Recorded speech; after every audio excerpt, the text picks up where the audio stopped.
Halo, kembali kita berjumpa pada video kali ini membahas mengenai aplikasi teknologi ramah lingkungan. Bab 10, IPA SMP kelas 9 semester 2. Di mana yang menjadi tujuan pembelajaran di sini sebagai siswa diharapkan mampu menjelaskan aplikasi teknologi ramah lingkungan di bidang energi. Yang pertama, langsung kita bahas bagian B, yaitu aplikasi teknologi ramah lingkungan, di mana teknologi ramah lingkungan ini telah diterapkan dalam berbagai bidang.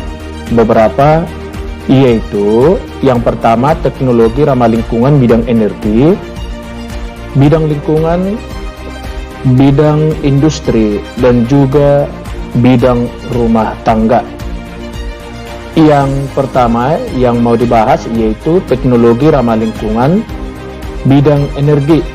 Penerapannya di sini ada 8. Yang pertama, bahan bakar baru tumbuhan, biofuel. Biofuel di sini merupakan teknologi energi alternatif yang menggunakan sumber daya alam yang dapat diperbarui, yaitu bahan-bahan organik. Beda biofuel dengan bahan bakar fosil, yaitu biofuel itu dapat diolah langsung dari bahan organik seperti tumbuh-tumbuhan. Sedangkan bahan bakar fosil berasal dari hewan atau tumbuhan yang telah mati selama jutaan tahun yang lalu. Persamaannya yaitu sama-sama dari organik. Ada 2 jenis biofuel di sini, yaitu yang pertama bioetanol, yang kedua biodiesel. Yang pertama, bioetanol itu merupakan alkohol yang dibuat dengan fermentasi karbohidrat atau reaksi kimia gas alam. Tumbuhan yang biasanya di bagian etanol ini yang dipakai yaitu karbohidratnya yang tinggi, misalnya jagung, sorghum, singkong. Ini biasanya yang dipakai untuk menghasilkan etanol. Biodiesel merupakan bahan bakar alami yang diperoleh dari lemak nabati. Skema pembuatan etanol, yang pertama bahan baku, yang kedua penghancuran bahan baku, yang ketiga hidrolisis. Hidrolisis ini merupakan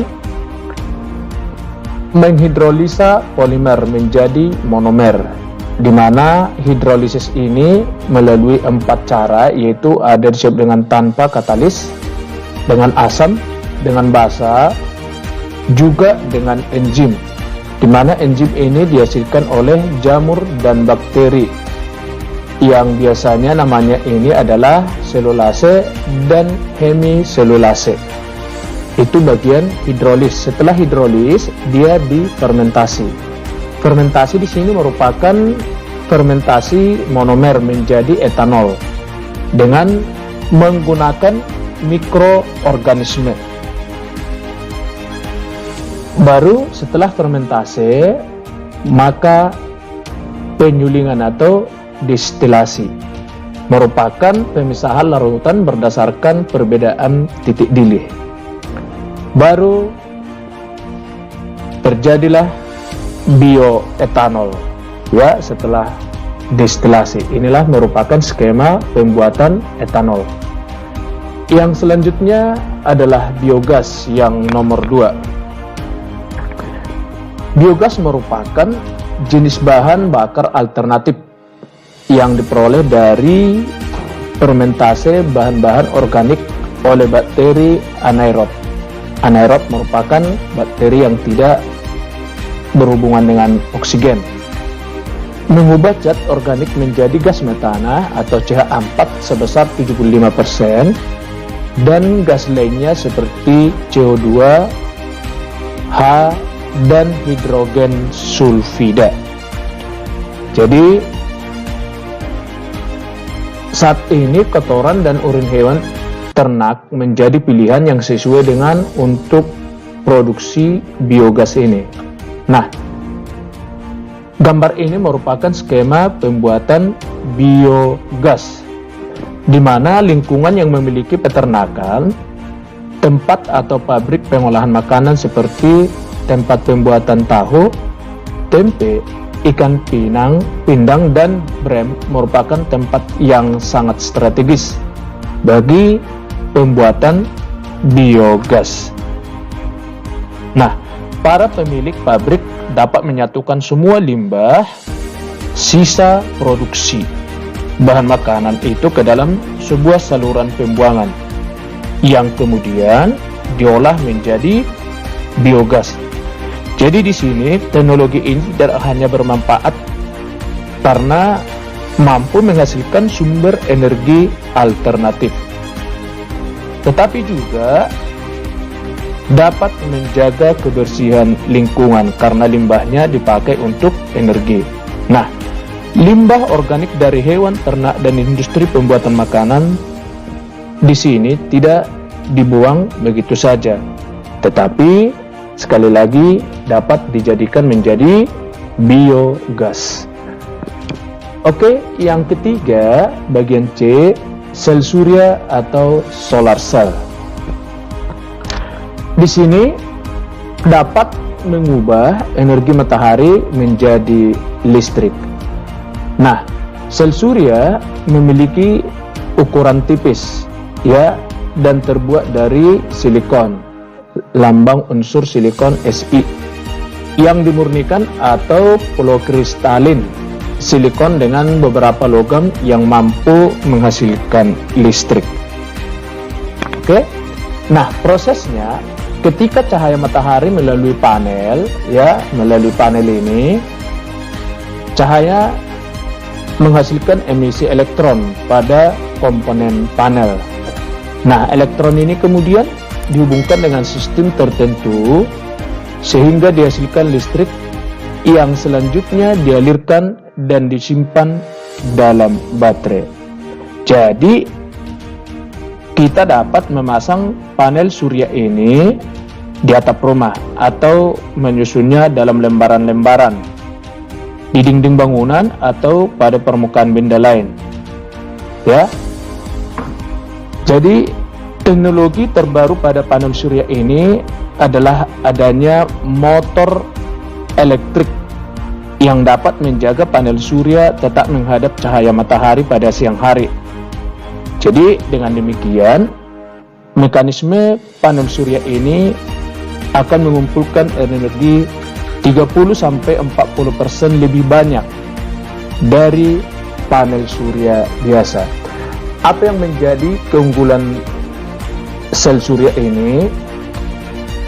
Yaitu tidak menghasilkan emisi gas rumah kaca, menghasilkan energi yang cukup besar dan mudah dipasang atau dipindahkan atau dikembangkan. Tentu ada yang menjadi kelemahannya, ya, yaitu membutuhkan sistem penyimpanan listrik dan komponen pada panel surya ini termasuk jenis sampah yang berbahaya, sehingga harus didaur ulang dengan benar setelah pemakaian 20-25 tahun. Jadi sangat lama pemakaiannya. Yang bagian D, pembangkit listrik tenaga air, hydropower. Nah, ini prosesnya membangun bendungan yang membentangi sungai besar, ya, untuk membentuk tempat penampungan air. Nah, air yang di bendungan tersebut kemudian dialirkan melalui suatu pipa besar dengan debit atau laju tertentu untuk memutar turbin, ya, sehingga dihasilkan energi listrik. Apa yang menjadi keunggulan dari pembangkit listrik tenaga air ini? Yaitu poin pertama, dapat menghasilkan energi yang besar, membutuhkan biaya yang sedikit, dan sedikit menghasilkan emisi CO2, karbon dioksida. Tentu mempunyai kelemahan, yaitu banyak tanah yang terganggu dan pengalihan tempat tinggal penduduk, menyumbang emisi metana CH4 dan mengganggu ekosistem air di daerah muara, serta pembangkit listrik tenaga pasang surut air laut dan ombak, ya. Dan prinsip penggunaan pembangkit listrik tenaga air ini adalah menggunakan energi gerak atau energi kinetiknya dari aliran air untuk memutar turbin sehingga dihasilkan listrik.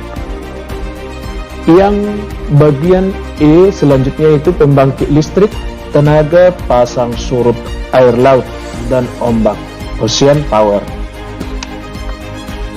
Nah, di sini energi pasang surut merupakan energi yang dihasilkan dari pasang surut air laut dan menjadikannya energi listrik yang terbarukan. Jadi, bendungan yang dibangun melintasi bibir pantai dan muara untuk mengambil energi pada aliran air laut ini untuk digunakan sebagai hydropower. Jadi prinsipnya juga menggunakan energi gerak atau kinetik dari aliran air untuk menghasilkan listrik. Sebelum dibahas mengenai kelebihannya, saat ini yang menggunakan pembangkit listrik tenaga pasang surut air laut masih sedikit negara yang menerapkan teknologi ini. Hal ini disebabkan untuk membangun teknologi itu membutuhkan biaya yang sangat besar. Alatnya juga mudah rusak akibat korosi air laut, juga badai, dan di dunia hanya sedikit daerah yang cocok untuk dibangun teknologi ini. Yang menjadi kelebihannya yaitu energi pasang surut dapat diperoleh secara gratis, serta tentu tidak menghasilkan gas rumah kaca atau limbah.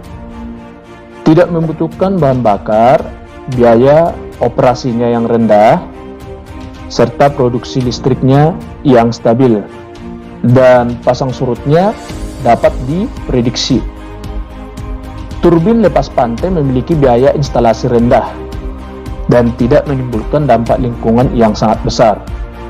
Tentu ada juga kelemahannya, yaitu sebuah dam yang menutupi muara sungai memiliki biaya pembangunan sangat mahal dan meliputi area yang sangat luas sehingga dapat mempengaruhi ekosistemnya. Hanya dapat mensuplai energi kurang lebih dari 10 jam setiap harinya. Nah, ketika ombak bergerak masuk ataupun keluar. Jadi hanya pada situasi seperti itu.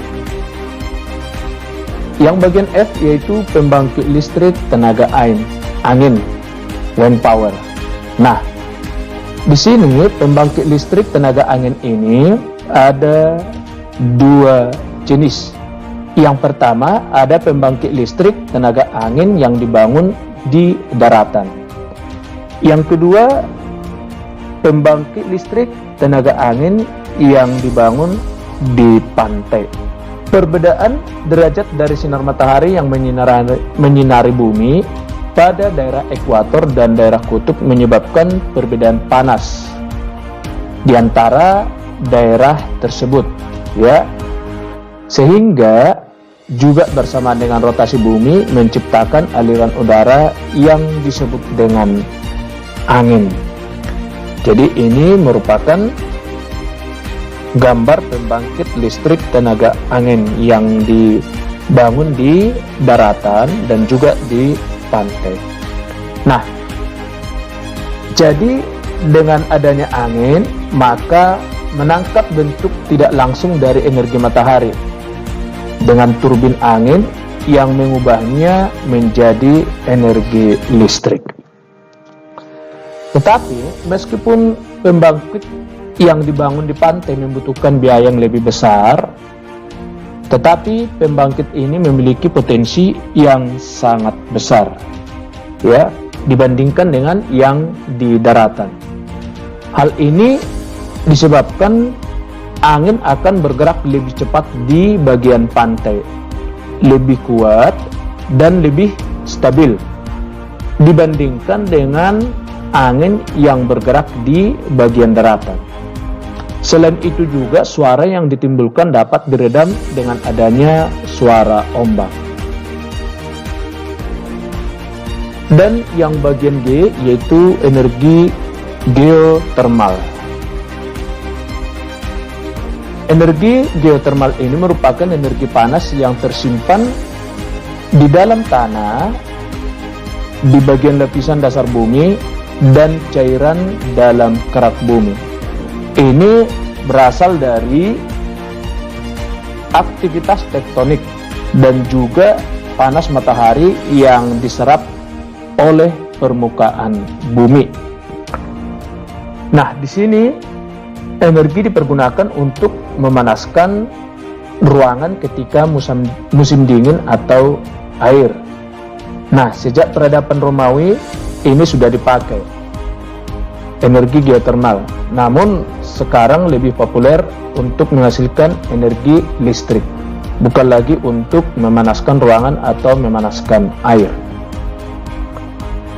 Cara untuk mengambil energi geotermal di sini yang pertama menggunakan sistem pompa panas geotermal, yaitu dengan cara memanaskan dan mendinginkan sebuah rumah dengan memanfaatkan perbedaan temperatur. Yang kedua, menggunakan sistem hidrotermal reservoir. Nah, di sini air dalam tanah yang bertemu dengan batuan panas membentuk uap yang terkumpul dalam jumlah besar menimbulkan tekanan tinggi. Jadi uap air yang dialirkan melalui pipa menggerakkan turbin sehingga menghasilkan listrik. Jadi akibat gerakan uap air sehingga turbinnya juga bergerak. Yang selanjutnya yaitu fuel cell dan hydrogen power.